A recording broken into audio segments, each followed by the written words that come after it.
चलो देखो, पाठ का नाम है। इनसे पहले हम ग्राम गीत के मर्म का शब्दार्थ देख चुके थे, लक्ष्मी नारायण सुधांशु जी के बारे में जान चुके थे। आज हम जानेंगे ग्राम गीत का मर्म। ग्राम गीत का मर्म का अर्थ देखो क्या होता है। गांव में जो गीत गाया जाता है, जो लेडीज या पहिलका जो बुजुर्ग है वो भी गीत गाते थे, जो डायरेक्ट आत्मा को लगता था, यानी मन को छूता था, मन गदगद होता था, मन को, कान को, ये सबको क्या मिलता था, सुकून मिलता था। तो वही है, गांव के जो गीत होते हैं, आजकल जो फिल्मी गीत बजने लगे वो इस गीत की बात नहीं हो रहा है। जब ये फिल्मी गीत तो नहीं था तब की बात समझो, एक प्रकार से समझ गया। तो गांव के गीत का मर्म, मर्म यानी रहस्य, भेद। हर गीत में उसके जीवन का, इंसान के जीवन का कुछ सार छुपा होता था।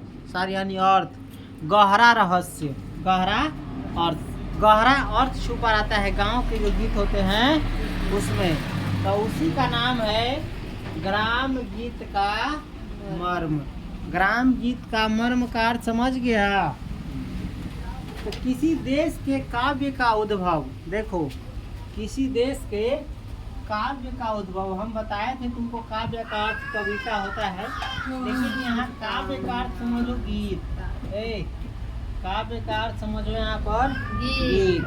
तो किसी देश के गीत का उद्भव यानी गीत का जन्म, गीत का जन्म साधारणतः वहाँ की दंत कथाओं, साधारणतया वहाँ की जो दंत कथा होते हैं, जो लोग वैसे ही कहानी वहानी ये उद्दिष्ट डेट सुनाते रहते हैं जिसका किताब में उल्लेख नहीं किया गया है, वैसी कथाओं या ग्राम गीतों से होता है।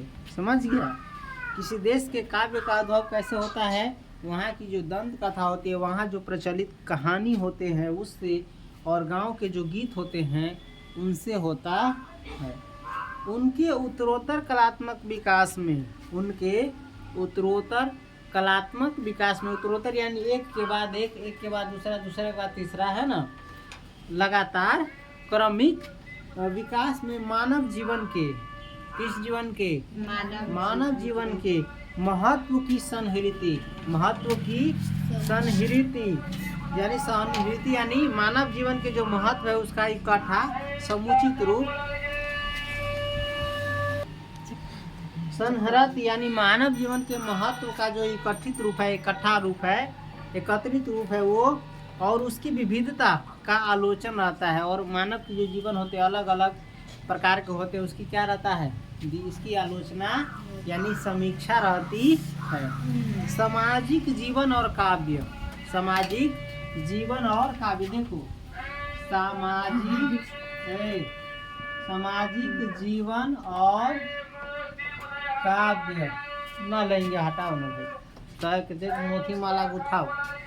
चलो, सामाजिक जीवन और काव्य, समाज में जो हम लोग रहते हैं, समाज का जीवन होता है ना, सामाजिक जीवन और काव्य दोनों को मिलाकर, सामाजिक जीवन को भी और सामाजिक काव्य यानी गीत कविता को मिलाकर क्या है, देखने से यह पता चलता है कि समाज की धारणाओं के मध्य में, यानी समाज की जो धारणा बनी है, जो विचार बना है, जो रूढ़ी बना है या जो सोच बना है, उसके बीच में जीवन का प्रवाह, जीवन का प्रवाह, मनुष्य के जीवन का प्रवाह किस दिशा में कितनी दूर तक जा सका है।